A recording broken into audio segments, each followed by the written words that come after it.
गुरुर्ब्रह्मा गुरुर्विष्णु गुरुदेवो महेश्वरा गुरु साक्षात् परब्रह्म तस्मै श्री गुरवे नमः।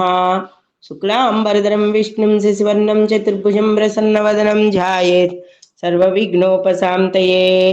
अगजाननपद्मार्कं गजाननमहर्निशम् अनेकदं भक्तानाम् एकदन्तमुपास्महे। जय श्री राम। ओम वनमाली गदीशांगी चक्री च नंदकी श्रीमन्नारायणो विष्णु वासुदेवो अभिरक्षतु అభిరక్షతు మమ్మల్ని ఇప్పుడు రక్షించు తండ్రి. స్కందాగ్రజ ఛానల్ ప్రేక్షకులందరికీ నమస్కారం. మాఘమాసం మాఘశుద్ధ పాడ్యమి ఇవాళ నుంచి ప్రారంభమండి. ఈ రోజు నుంచి విష్ణు సంకీర్తనలు, శివనామస్మరణలు, అలాగే భీష్ముడు అంపశయ్య మీద ఉన్నప్పుడు స్తుతించిన స్తోత్రాలు, తరువాత భీష్మ స్తుతులు, శ్రీకృష్ణ ఆరాధన మరియు గౌరీదేవికి నోములు, అత్యంత విశేషమైన సూర్యనారాయణమూర్తి ఆరాధన ఈ మాసమంతా మనం చేస్తాము. దానితో పాటుగా ఆదిత్య హృదయాన్ని ప్రతినిత్యం 12 సార్లు ఈ మాసం అంతా ఎవరు పఠిస్తారో వారందరూ కూడా హెల్త్, వెల్త్, ప్రాస్పరిటీ అనగా యశస్సు, తేజస్సు, ధైర్యము, ఆదాయాన్ని మించి చక్కగా మీకు లక్ష్మీదేవి ఎప్పుడూ కూడా స్థిరంగా ఉండేటట్టుగాను చక్కటి ఆదాయ వనరులు ఇవన్నీ చేకూరుతాయి. అక్షయ పాత్రనిచ్చి అడవిలో ఉన్న ద్రౌపదీదేవినే, ధర్మరాజుని కూడా పాండవుల్ని రక్షించిన భగవంతుడు శ్రీ సూర్యనారాయణమూర్తి. అటువంటి అక్షయ పాత్రలు ఎన్నో మనకి, అదే ఇందాక మనం అనుకున్నాం కదా, మించిన ఆదాయాన్ని కూడా ఇస్తాడు, ధనధాన్యాలను ఇస్తాడు, సంతతిని ఇస్తాడు, రాజపూజ్యాన్ని ఇస్తాడు, పెద్ద పెద్ద గొప్ప గొప్ప పదవుల్ని ఇస్తాడు. అటువంటి సూర్యనారాయణమూర్తి మాసము మాఘమాసము. మాఘ అనగా పాపములు పోగొట్టినది. అందుకే ఈ మాసం అంతా కూడా తెల్లవారుజామునే స్నానం చేయడం, పరంజ్యోతి స్వరూపుడైన శ్రీ సూర్యనారాయణమూర్తికి నమస్కారం చేసుకుంటూ మనం ఆదిత్య హృదయాన్ని పఠించిన వారందరికీ కూడా సకల పాపములు నశించును. విష్ణు సహస్రనామాన్ని పారాయణ చేసిన వారందరికీ కూడా సకల పాపములు నశించును అని చెప్పుతో పడుతోంది. ఈ మాఘపురాణం స్కాంద పురాణాన్ని అనుసరించి మనకి ఏమని చెప్తున్నారంటే, సౌనకాది మునులు యజ్ఞము చేసినప్పుడు సకల పురాణములను అనుసరించి ఋషులందరికీ కూడా నైమిసారణ్యంలోనే ఒకప్పుడు ఈ ఆలంబన అయ్యి అందరూ అక్కడికి కూర్చుని సత్రయాగాలు అవి చేసినప్పుడు కూడా ఈ ఋషులందరూ కలిసి చక్కగా సూత పౌరాణికుడు మహాముని చెప్పిన కథలన్నింటినీ కూడా విని వారు ఆచరణలో పెట్టి వారి ద్వారా మనకు తెలుసుకుని చాలా విశేషమైన శుభ ఫలితాలను అందించే పురాణ చరిత్రలన్నింటినీ కూడా మనకి చెప్పడం జరిగింది. ఈ మాసం సత్యనారాయణ వ్రతం కూడా చాలా విశేషమండి. అంటే ఎడుదిప్పినా కూడా మనం సూర్యనారాయణమూర్తి ఆరాధనే మనం ఎక్కువగా చేస్తాము.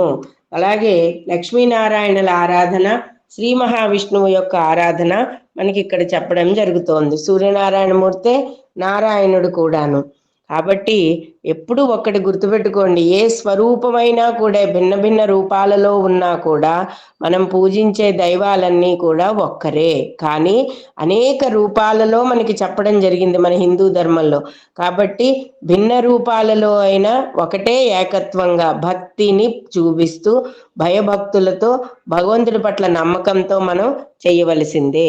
ఈ పురాణాలన్నీ వినటం వలన మనకి సకల పాపాలు పోయి, పూర్వజన్మలో చేసిన పాపాలు కూడా పోయి మంచి సద్గతులు సంప్రాప్తించడమే కాకుండా 10 మందికి ఈ పురాణ చరిత్రలు తెలియడం వలన మనకి అందరికీ కూడా క్రమశిక్షణమైన జీవితాన్ని మనం అలవాటు చేసుకుంటాము. ఇక మాఘపురాణంలో మొదటి అధ్యాయానికి వస్తే గనక సౌనకాది మునులు యజ్ఞము చేయదలిచారు.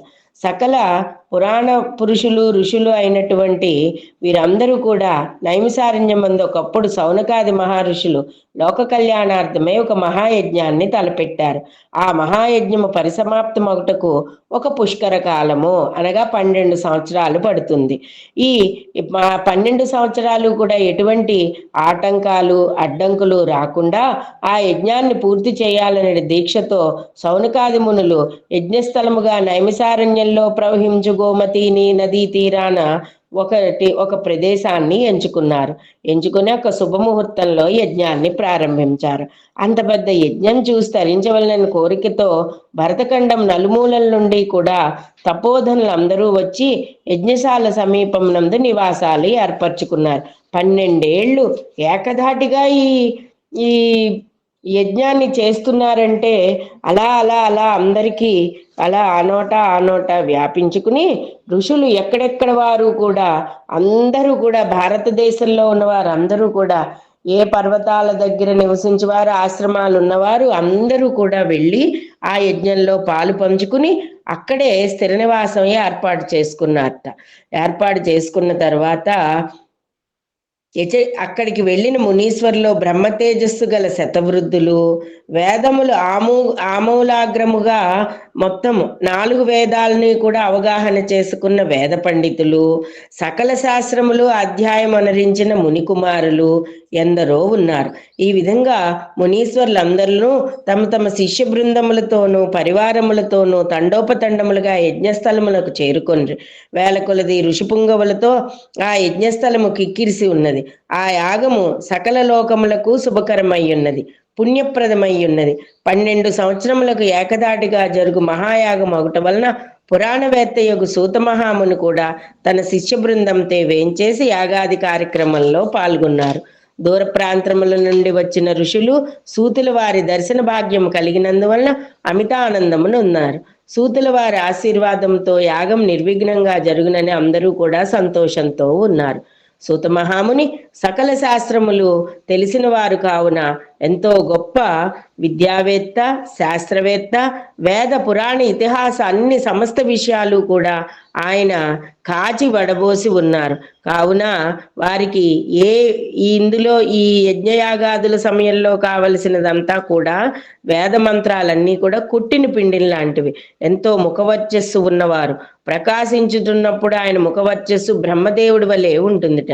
ఎల్లవేళలా నవ్వు ముఖంతో చక్కటి ముఖారవిందంతో మేలిం బంగారు వర్ణంలో ప్రకాశిస్తున్న సూతమహాముని పుణ్యపురుషుడకు ఆయన వచ్చిన ఆగమనానికి స్వాగతం పలికి సాష్టాంగ దండ ప్రమాణాదులు ఆచరించి యజ్ఞం జరుగా 12 సంవత్సరముల్లో ఎన్నియో పురాణగాథలు విని తరించవలనని కోరికతో మునిపుంగవులు అందరూ కూడా ఆయన చుట్టూ చేరి, మీరు ఈ యజ్ఞ ప్రాంగణానికి రావడం మాకు సంతోషం, కానీ మీరు వచ్చారు అంటే మాకు 14 లోకాల్లోని దేవతల యొక్క స్వరూపాలను, వారి కథలను, పురాణ చరిత్రలను ఎన్నో చెప్తూ ఉంటారు.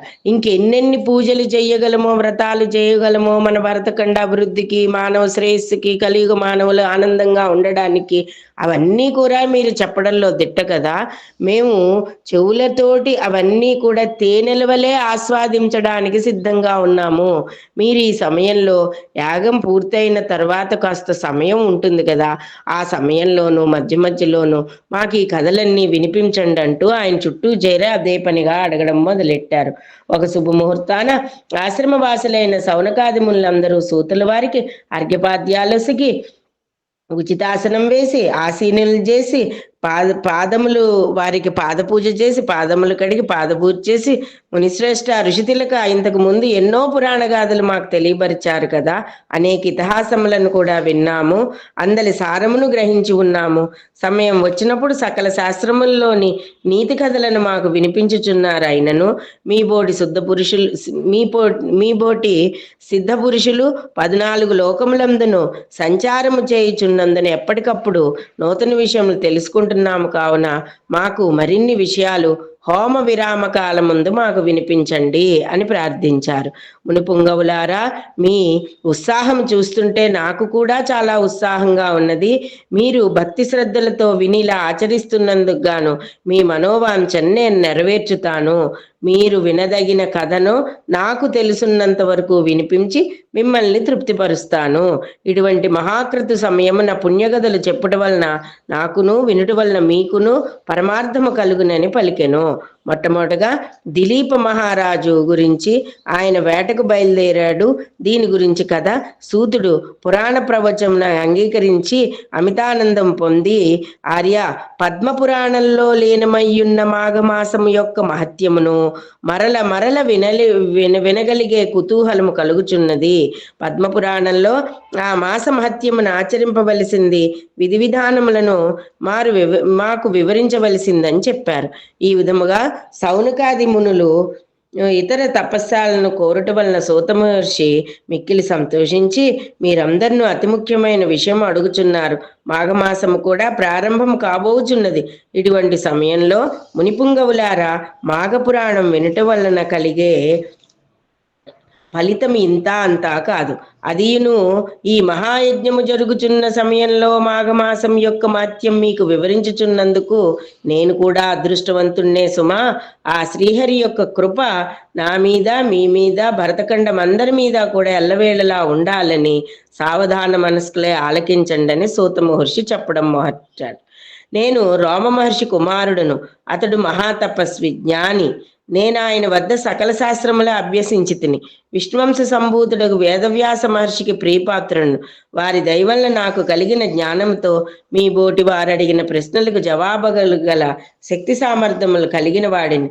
నేను తెలియజేయుచున్న నీతి బోధలు సకల లోకములకు శుభములు కలిగించును అని చెప్పి సూత మహర్షుల వారు తన్ను ఆవిష్కరించుకున్నారు.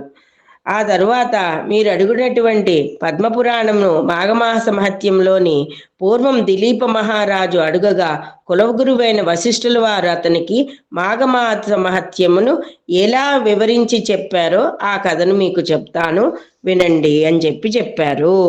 అలా దిలీప మహారాజు వేటకు బయలుదేరిన దగ్గర నుంచి ఈ 2వ అధ్యాయం ప్రారంభమవుతుంది. ఇప్పటికీ దిలీప మహారాజు యొక్క కథను మీకు చెబుతాను. వారికి వశిష్ఠుల వారు, వారి కులగురువైనటువంటి దిలీప మహారాజు కులగురువైనటువంటి వశిష్ఠుల వారు మాఘమాస మహత్యాన్ని ఏ విధంగా దిలీప మహారాజుకు చెప్పారు అన్న కథని ఈ సూత పౌరాణిక మహర్షుల వారు సౌనకాది మునులకు ఏమని చెప్పారు అన్న విషయం అన్నమాట. ఇప్పటి వరకు సూత మహర్షి సౌనకాది మహర్షుల మునుల మధ్య జరిగిన సంభాషణ దిలీప మహారాజు గురించి రేపు చెప్తారు.